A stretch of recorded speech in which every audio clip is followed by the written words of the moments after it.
In this video, we're taking you on a short walk around the breathtaking Carding Mill Valley. We'll show you the campsite that we've chosen and then take you to a fantastic medieval castle.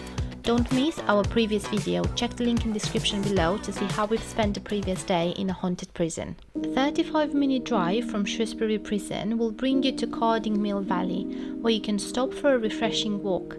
It is a National Trust site, so if you have a membership, parking is free and there are plenty of parking spaces available. It's one of those places that changes with each season. You will enjoy it equally during the summer, with a little stream that runs throughout the valley to help you cool down on a hot day. During spring and autumn, you will have the chance to admire some fantastic colours surrounding you. And even during winter, on a nice sunny day, it will be the perfect spot for a relaxing walk. There are 3 marked trails that you can also follow for all levels of ability. The shortest one is a circular walk leading to a nice reservoir that takes about 30 minutes. Or if you have a bit more time or are looking for a more challenging route, you can choose a 1.5 hour trail or the 3 hours one. We have walked up to the reservoir and the views are spectacular. In the summer you can even swim there, however there is no lifeguard, so people need to be extremely cautious and ensure they are not putting themselves in danger at any point. If you have a dog, he will definitely enjoy a stroll here, and if you get the chance, we recommend watching the sunsets from the top of one of the hills. For the night, we have chosen Wayside Camping, which is situated about 20 minutes from Carding Mill Valley. It is a small working farm, however the pitches are very well delimited and spacious. You can choose from grass or grass and half standing pitches, with electricity also available. After visiting a haunted prison the day before and then enjoyed a nice walk in Carding Mill Valley, the next morning we've decided to drive 18 minutes to a medieval town and its castle. Once arriving in Ludlow, we immediately felt like we had almost travelled back in time. With its narrow streets and quaint buildings, Ludlow is a charming town for sure.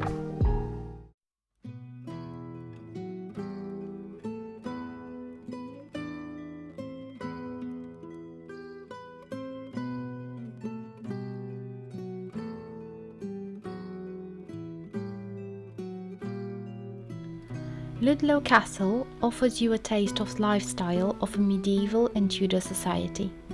Entrance fee is £8 for an adult and £4 for a child.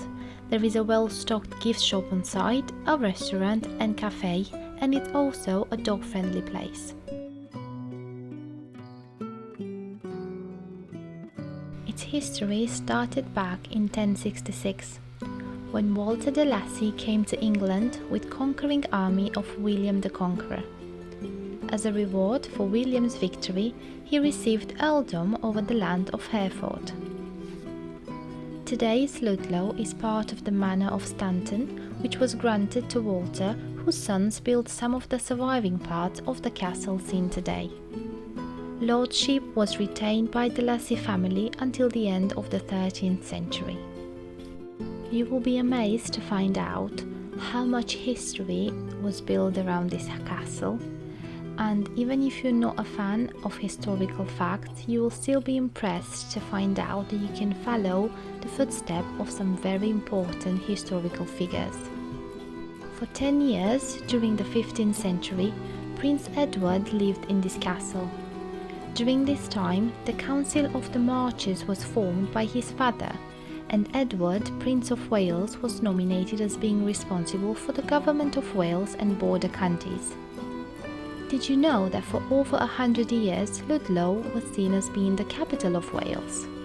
Prince Edward was still living in Ludlow Castle when his father Edward IV died, followed by him becoming King Edward V. Unfortunately, his reign only lasted 3 months. He was only 12 years old when he died, and there are various suppositions around his death, with his uncle Richard III, who eventually ascended to the throne, possibly being involved. Edward and his brother were locked up in Tower of London for a while and then disappeared from public view completely in 1483. Both are known as the Princes in the Tower. Later, Edward's sister Elizabeth of York married Henry VII, and their marriage united the houses of Lancaster and York, and this is how the new Tudor dynasty was born. Another historic figure that spent a few months living in Ludlow Castle was their eldest son, Prince Arthur. He lived in the castle together with his wife, Catherine of Aragon. They had only been married for a few months before both of them became dangerously ill with sweating sickness. Catherine, however, recovered, but Arthur, Prince of Wales, died aged only 15 in 1502. After his death, Catherine decided to marry his brother Henry VIII, who is well known for having multiple wives and getting rid of all of them in a way or another. Together with their daughter Mary, Henry VIII and Catherine spent 3 winters at Ludlow Castle. Their marriage was unfortunately annulled after 25 years, and their daughter was known as Bloody Mary later in history. She was the only surviving child of Henry VIII and Catherine of Aragon.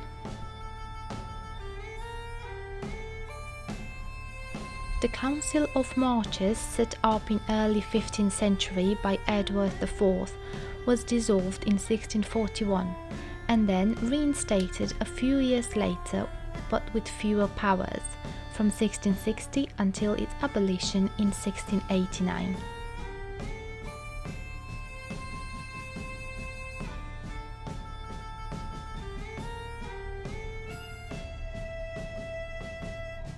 The round chapel ruin in the courtyard of the castle is a rare survival of a normal chapel of this type, and a lot of restoration work has been done to ensure its condition is restored to a good state.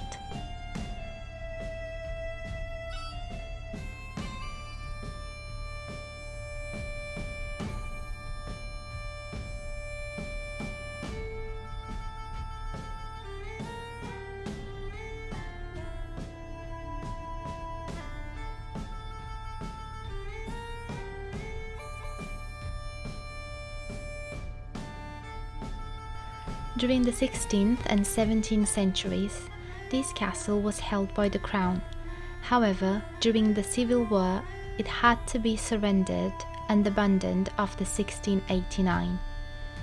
It unfortunately became a ruin once townspeople started to steal any useful materials they could find on its ground.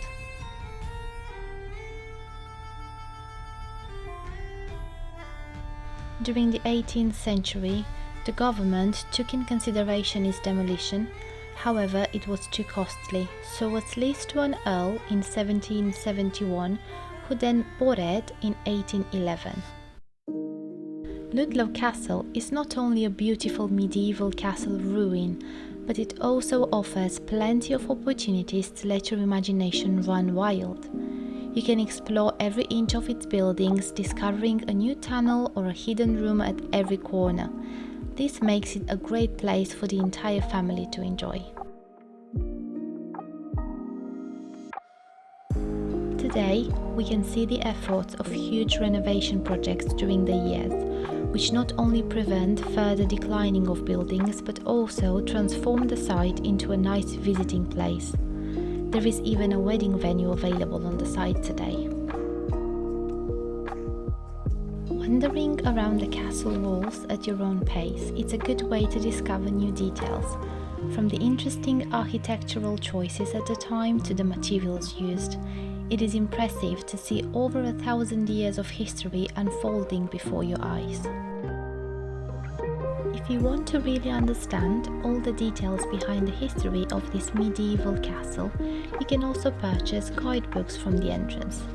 They cost £3 and will offer plenty of information to keep you captivated during the visit. For history enthusiasts, it is a fantastic place to visit. However, even if you're not passionate about history, you will definitely enjoy exploring this castle ruin because it's very well preserved, and with so many areas still accessible, you will find yourself walking around for a good 1 or 2 hours.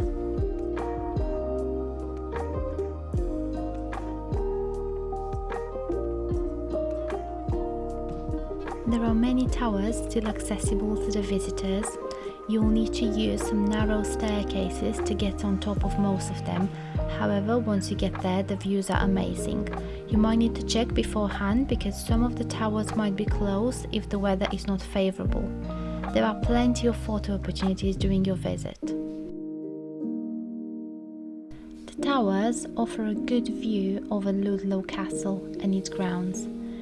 You will once again notice the size of this medieval building and the beauty of its surroundings. Even our dog was able to join us in climbing most of the towers, and they are safe for your children to explore too, however with an adult supervision at all times. We were definitely impressed by how much effort has been put into keeping this place in good condition and ensuring that we and many other generations will still have the chance to see a glimpse of life in medieval times. Stepping in the footsteps of so many important historical figures is for sure an interesting experience, and we hope they really enjoyed discovering Ludlow Castle with us today. Ludlow itself, it is a very nice little town to explore. Broadgate is the only survivor of Ludlow's 7 medieval gateways, with its 13th century tower and an impressive arch. We recommend spending some time walking around Ludlow and discover its history at every step. There are also many interesting little shops to visit and plenty of restaurants and cafes on offer.